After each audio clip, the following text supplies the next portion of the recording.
आप सभी लोगों का स्वागत है आपके अपने YouTube channel future online classes में। जैसे कि आप सभी लोगों को मालूम है कि आपका जो है ACP2 अब चालू होने वाला है, शुरू होने वाला है। तो उसमें जो है एक्शन रिसर्च जो है प्रत्येक सब्जेक्ट में आपको बनाने होते हैं। तो मैंने 2-3 सब्जेक्ट का तो बता दिया है। अभी हम आपको जो है विज्ञान के एक्शन रिसर्च के ऊपर बात करेंगे, कैसे आपको बनाना है, किस तरह से आपको उसको डेकोरेट करके अच्छे तरह से बनाना है, ताकि जो आपके 5 नंबर है सेकेंड ईयर में एक एक्शन रिसर्च के ऊपर आपको टोटल 5 बनाने होते हैं, 25 नंबर आपके हाथ में आ जाए। तो सबसे पहले आपको अच्छे से पेज को डेकोरेट करना है, उसमें अपना कॉलेज का नाम, फिर यहाँ पर जो है यहाँ पर बताना है किस सब्जेक्ट का आप बना रहे हैं। तो देखिए, उच्च प्राथमिक स्तर से चयनित विषय जो मेथड पेपर है, उसमें बहुत सारे लोगों का साइंस होता है या नहीं भी होता है, तो वो बनाना चाहते हैं तो ये बना सकते हैं। आपको इस तरह डेकोरेट करना है। फिर आगे बढ़ते हैं तो यहाँ पर आने के बाद जो है आपको क्रियात्मक शोध का शीर्षक देना है कि किस टॉपिक पर जो है आप बात कर रहे हैं। तो यहाँ पर जो है टॉपिक लिख देंगे, फिर यहाँ पर जो है कक्षा कौन सा है, फिर यहाँ पर विषय विज्ञान है, प्रशिक्षु का नाम, क्रमांक, खंड और यहाँ पर सत्र और यहाँ पर प्रभारी का नाम आपको यहाँ लिखना है। जो हमारे यहाँ पर जो टॉपिक है क्या है वो कि विद्यार्थियों में विज्ञान विषय के प्रति रुचि न होना तथा समस्यात्मक प्रश्नों को हल करने की समस्या, ये इसका टॉपिक है। आगे बढ़ेंगे तो सबसे पहले जो है विषय सूची आपको तैयार करना होता है कि आपने इसमें क्या क्या किया है। तो जैसे कि ये विषय सूची देख रहे हैं, यहाँ पर पहला है कि क्रियात्मक शोध का परिचय दिया है, फिर यहाँ पर जो है कि क्रियात्मक शोध का परिभाषा दिया है, फिर यहाँ पर जो है कि क्रियात्मक शोध का जो उद्देश्य है वो बताया गया है, फिर यहाँ पर जो है क्रियात्मक अनुच्छेद का क्षेत्र भी बताया गया है, फिर यहाँ पर जो है क्रियात्मक शोध के शीर्षक क्या है कि किस टॉपिक पर कार्य किया जा रहा है वो बताया गया है। फिर आगे बात कर ले तो क्रियात्मक शोध की समस्या का विश्लेषण किया गया है, जो समस्या है उसका बारे में बताया गया है। फिर यहाँ पर जो है क्रियात्मक शोध का समस्या का कारण पता लगाया गया है कि यह जो कारण है बच्चों में क्यों है, इसका कारण पता लगाया गया है। फिर यहाँ पर जो है समस्या निराकरण की उपाय प्रथम प्रयास किया गया है। फिर यहाँ पर जो है आंकड़ा संग्रह किया गया है, आंकड़ों को इकट्ठा किया गया है। फिर यहाँ पर हम बात कर ले तो आंकड़ों का जोड़ तोड़ किया गया है। फिर यहाँ पर बात कर ले तो क्रियात्मक शोध का द्वितीय प्रयास किया गया है। प्रथम प्रयास में बच्चे नहीं समझे तो द्वितीय प्रयास किया गया है। फिर जाकर जो है उपकरण का प्रयोग किया गया है, किस किस उपकरण का प्रयोग किया गया है। फिर यहाँ पर जो है द्वितीय प्रयास का आंकड़ों का विश्लेषण किया गया है और निष्कर्ष जो है लास्ट में निकाला गया है। तो यह जो है इतने काम जो है इसमें किया गया है, 14 पॉइंट है। अब एक एक पॉइंट के ऊपर हम बात कर ले तो जैसे कि आप यहाँ देख सकते हैं कि पहला यहाँ पॉइंट जो है क्रियात्मक शोध का परिचय। तो इसका परिचय आपको देना होता है कि आखिर ये क्रियात्मक शोध जो होता है क्या होता है। तो यहाँ आप देख सकते हैं कि आधुनिक युग विज्ञान का युग है। अभी वर्तमान समय जो है हमारा क्या है, विज्ञान का युग है। मानव जीवन में प्रत्येक पक्ष एवं क्रिया वैज्ञानिक आविष्कारों से प्रभावित है। हमारे दैनिक जीवन में क्या है कि बहुत सारी क्रिया ऐसे हैं जो कि वैज्ञानिक के आविष्कारों से बहुत प्रभावित हुआ है। हमारी शिक्षा व्यवस्था पर भी इसका व्यापक प्रभाव पड़ा है। शिक्षा कार्य में दिन प्रतिदिन अनेक प्रकार की जो क्या है समस्याएं आती है, जिसके शिक्षण उद्देश्य की प्राप्ति में कठिनाइयाँ वो बाधा उत्पन्न होती है। शिक्षण संबंधित इन समस्याओं के समाधान के लिए जो है क्रियात्मक अनुसंधान का विशेष क्या है कि महत्व है। ये हो गया इसका।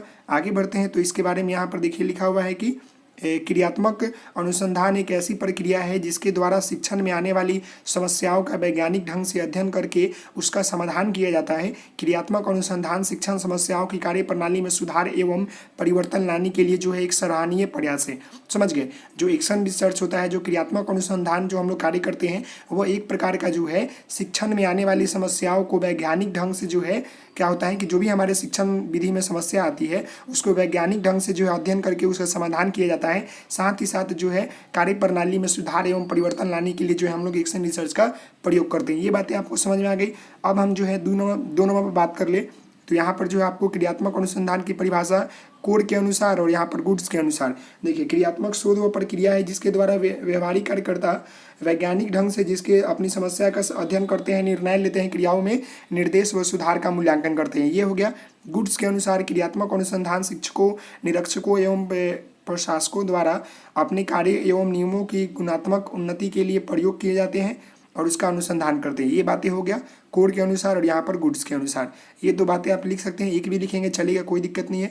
अब यहाँ पर जो है उसके उद्देश्य के बारे में बताना है कि जो एक्शन रिसर्च होता है, जो क्रियात्मक अनुसंधान कार्य होता है, इसका उद्देश्य क्या है। तो देखिए, निम्नलिखित उद्देश्य है, पहला, दूसरा, तीसरा, चौथा और यहाँ 5 बिंदु लिखा गया है। पहला क्या है कि विद्यालय की कार्य प्रणाली एवं स्थिति में प्रगति, सुधार, परिवर्तन करना।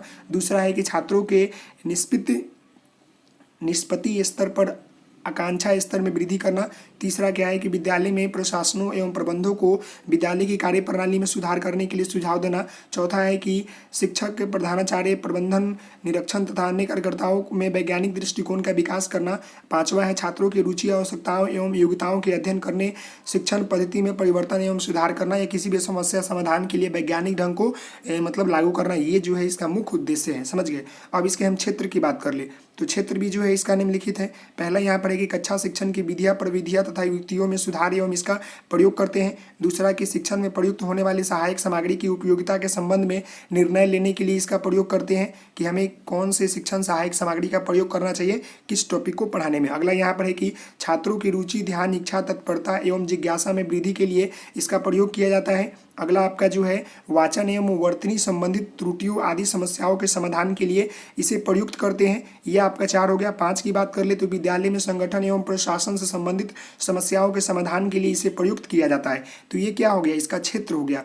बाकी आप इसका उद्देश्य लिख सकते हैं, क्षेत्र भी लिख सकते हैं। अब यहाँ पर जो है क्या किया गया है कि इसका प्रक्रिया बताया गया है कैसे करना है। पहला आपको निदान करना है, फिर आपको जो है एक्शन प्लानिंग करना है, फिर आपको जो है एक्शन लेना है, फिर आपको मूल्यांकन करना है, फिर जाकर जो है लर्निंग निशिष्ट मतलब उसका निर्णय निकालना है। तो ये पांचों आप चीज़ आप लिख लेंगे, आपको यहाँ पर दिख रहा होगा। फिर यहाँ पर शोधकर्ता का नाम, शोधकर्ता का विद्यालय का नाम, शोधकर्ता का संस्थान का नाम, शोधकर्ता का मार्गदर्शक शिक्षिका का नाम और प्रेरणा स्रोतक शिक्षण संरक्षण का नाम, कि मतलब कौन से आपका नाम क्या है, कौन से स्कूल में गए हैं, कौन से कॉलेज से आए हुए हैं, आपके जो मेंटर है उनका नाम क्या है, आपके प्रिंसिपल का क्या नाम है, इतना आपको लिखना है। फिर आगे जो है धीरे धीरे आपको भरना है, उसके बारे में जो है आभार प्रकट करना है। मान लो कि कोई भी आपको कार्य आदेश देता है तो उनको आप आभार करेंगे ना। तो देखिए क्रियात्मक शोध बहुत ही सरल कार्य नहीं है, इसमें बहुत सारी बातों को ध्यान रखना पड़ता है और जो लोग शिक्षा के क्षेत्र में प्रशिक्षण प्राप्त कर रहे हैं उनके लिए ये आसान कार्य नहीं है। लेकिन मतलब एक प्रशिक्षु होने के नाते जो है इसके लिए तो यह कार्य कठिन है लेकिन असंभव नहीं है। मतलब ये कार्य कठिन है लेकिन असंभव नहीं है। फिर यहाँ पर अपना नेम पता लिख दे। ये देखिए डेमो के तौर पर तैयार किया गया है। साथ ही साथ उन सभी व्याख्याताओं एवं प्रेरणा स्रोतक एवं संरक्षण शिक्षक को मैं आभार प्रकट करता हूँ जिन्होंने अनुसंधान कार्य करने के लिए जो मुझे निर्देश दिया। यहाँ पर उनका नाम लिख दे, उनके सारे टीचर को, समझ गए। फिर आगे बढ़ेंगे तो आगे जो है आपको क्रियात्मक शोध का शीर्षक देना है। इसमें मैं आपको बता दूं कि यहाँ पर कहीं भी काटने की जरूरत नहीं है, आपको ये बेहतर तरीके से बताया गया है। पूरे यूट्यूब पर जो है आपको इस तरह के कहीं भी वीडियो आपको नहीं मिलेंगे। यहाँ पर जो है क्रियात्मक शोध के शीर्षक लिखेंगे कि देखिए विज्ञान के विद्यार्थियों में समस्या प्रश्नों को हल करने तथा विज्ञान विषय में रुचि मतलब उत्पन्न करने हेतु यह कार्य जो है किया गया है। पहला यहाँ पर अनुसंधानकर्ता का नाम, फिर विद्यालय का नाम, यहाँ कक्षा लिख दे। फिर यहाँ पर जो है क्रियात्मक शोध समस्या का विश्लेषण करें। अब आपको समस्या देखने को मिला होगा तो कैसे मिला, यहाँ देखिए उत्क्रमित मध्य विद्यालय सोनपुर आदम में विद्यालय अनुभव कार्यक्रम 2 के दौरान मैंने देखा कि कक्षा 6 के बच्चों में विज्ञान विषय पढ़ने में रुचि नहीं था तथा विज्ञान के समस्या प्रश्नों को या समस्यात्मक प्रश्नों को हल कर नहीं पा रहे थे। तभी मैंने इस विषय को क्रियात्मक शोध करने का जो है आवश्यकता महसूस किया। आप जब जाते हैं तो वहाँ पर लगता है ना कि हाँ इस विषय में बच्चा कमजोर है तो उस पर आप कार्य करते हैं। तो यहाँ पर इस बच्चों को लगा तो ये किया। अब इसके बारे में जो है क्रियात्मक शोध की समस्या के कारण पता करेगा कि मान लो कि बच्चों को पढ़ने में दिक्कत आ रही है, साइंस की किताबें या साइंस की जो भी प्रश्न है उसको हल करने में दिक्कत आ रही है तो क्यों आ रही है। अब उसका कारण तो पता करना पड़ेगा ना। तो पहला यहाँ पर है कि अभिभावक की अशिक्षा, अभिभावक जो है अशिक्षित है जिसकी वजह से बच्चों को वो सही मार्गदर्शन या सही दिशा में नहीं पढ़ा रहे, ये एक कारण हो सकता है। दूसरा कि छात्रों में उचित अभिप्रेरणा का अभाव, छात्रों में जो है विषय के प्रति जो है अभिप्रेरणा नहीं है, मतलब मोटिवेशन नहीं है कि साइंस पढ़ेंगे तो क्या होगा, इसका हो सकता है। छात्रों में विज्ञान विषय के प्रति रुचि न होना या उस विषय के प्रति जो है रुचि नहीं है जिसकी वजह से ये समस्या है। अगला यहाँ पर है कि छात्रों में समस्यात्मक प्रश्नों के प्रतिदिन अभ्यास करने की आदत का अभाव या गृह कार्य करने का न होना। बच्चों को जो है समस्यात्मक प्रश्न हल करने की जो है अभाव हो, वह प्रतिदिन उस प्रश्न को हल नहीं करता हो, इस तरह की समस्या देखने को मिलता हो। अगला यहाँ पर है कि विद्यालय में उचित संसाधनों एवं शिक्षण सहायक सामग्री की उपयोगिता में उपयोग न करना या उचित सहायक सामग्री की आवश्यकता है लेकिन वहाँ पर ना होना, अभाव होना, ये हो सकता है। अगला आपका जो है विद्यार्थियों के पास विज्ञान विषय के अभ्यास पुस्तिका तथा विषय से संबंधित लेखन सामग्री का ना होना, ये भी हो सकता है कि बच्चों के पास विज्ञान विषय के प्रति जो है किताब नहीं है तो वो कैसे पढ़ेगा। तो ये सब हमें जो है वहाँ पर लगा कि समस्या है। समझ गए मेरी बात को। ये सब जो है क्रियात्मक शोध समस्या का कारण लगा कि ये सब समस्या वहाँ पर हो सकता है। आगे बढ़ते हैं तो यहाँ देखिए अब समस्या निराकरण का प्रथम प्रयास। अब पहला प्रयास किया गया तो यहाँ पर देखिए क्या किया गया कि समस्या निराकरण का उपाय के लिए सबसे पहले बच्चों को विज्ञान विषय के प्रति रुचि उत्पन्न करेंगे। दूसरा कि बच्चों के परिवेश से जुड़कर विज्ञान पढ़ाएंगे तथा आसपास की चीज़ों को उसे जोड़कर बच्चों को रुचि उत्पन्न करेंगे। ये हो गया। तीसरा जो है विभिन्न चित्र, मॉडल, डायग्राम के माध्यम से बच्चों को पढ़ाएंगे। चौथा क्या है कि विद्यार्थियों को दिए गए अभ्यास कार्य एवं गृह कार्य के प्रतिदिन निरीक्षण करेंगे, मतलब चेक करेंगे। ये हो सकता है विद्यार्थियों को विद्यालय में प्रतिदिन उपस्थित रहने के लिए प्रेरित करेंगे। ये चीज़ें क्या है, प्रथम प्रयास में ये किया जा सकता है।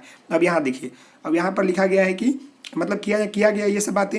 यहाँ पर लिखा कि मैंने अपने विद्यालय के प्रधानाचार्य एवं सहायक शिक्षिका से बात किया। इस संदर्भ में उन्होंने मुझे शोध करने सफल बनाने हेतु हर संभव सहायता प्रदान करने का वचन दिया। साथ ही साथ कार्यनीति के क्रियान्वयन के लिए आंकड़ों का संग्रह भी किया। अब ये बातें हो गई कि कैसे इसको सुधारा जा सकता है। तो ये बातें ऊपर आपने देखा, आंकड़ा संग्रह करेंगे। मैंने कार्यनीति क्रियान्वयन कार्यक्रम में मैंने आंकड़ों का संग्रह शुरू किया। मैंने देखा कि कुछ बच्चे हमारे पहले प्रयास में ही समझ चुके थे, जिनका विवरण इस तरह के। कुछ बच्चे जो है ये पहले प्रयास में ही जो है साइंस के विषय के प्रति जो है रुचि लेना उत्पन्न कर चुके थे, बाकी तो नहीं किए थे। उपकरण जो है इसमें क्या क्या प्रयोग किया गया था, विभिन्न मॉडल, चार्ट पेपर, फिर श्यामपट्ट पर विभिन्न आकृतियाँ, वीडियो का प्रयोग किया गया था और समस्या सामग्री भारी मात्रा में ले गया गया था। ये सब प्रयोग किया गया था। अब प्रथम प्रयास में समझा गया, तो द्वितीय प्रयास में जो है क्या किया गया। द्वितीय प्रयास के बाद जो है 15 बच्चे जो है समझ पा रहे थे तथा विज्ञान विषय के प्रति रुचि लेने लगे तथा समस्यात्मक जो प्रश्न थे उसे जोड़कर लगे।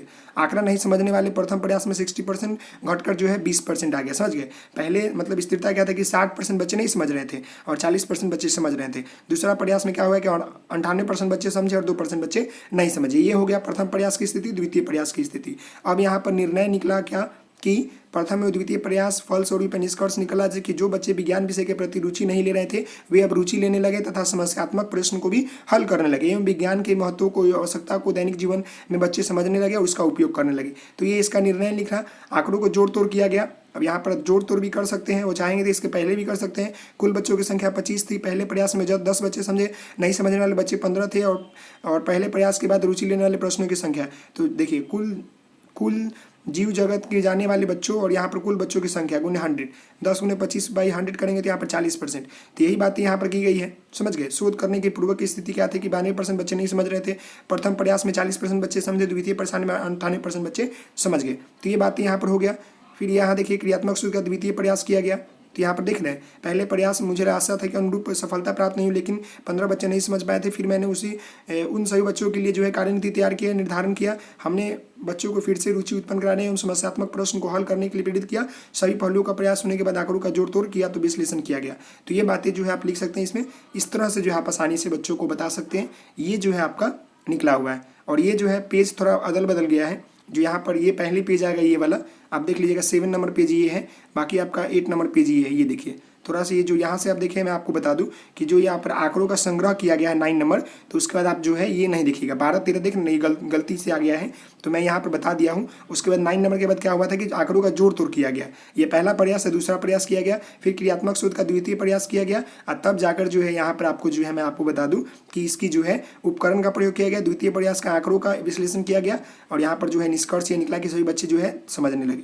तो ये पेज इधर उधर हो गया है, आप लोग समझ लीजिएगा। आशा करता हूँ कि ये वीडियो आपको समझ में आया होगा। तो आप इस वीडियो को लाइक करेंगे, शेयर करेंगे, सब्सक्राइब करेंगे। Thank you so much. जय हिंद जय भारत। तो मिलते हैं नेक्स्ट वीडियो में, तब तक के लिए धन्यवाद। Thank you so much.